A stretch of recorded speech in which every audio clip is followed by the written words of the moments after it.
Ну а управляющие компании Якутска рискуют лишиться лицензии из-за последствий проливных дождей. Сегодня в столичной администрации прошло совещание первого заместителя главы города Дмитрия Садовникова.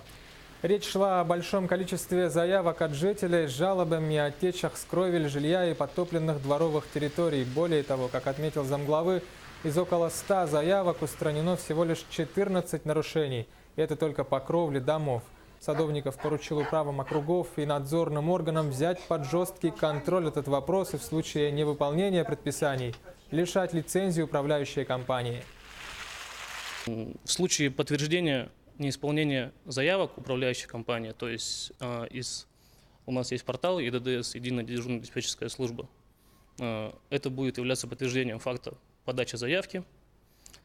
И если она была не отработана, нами будут приняты меры административного воздействия по выявленным нарушениям, и позже будет выписано предписание, после которого также будет проведена проверка на его исполнение.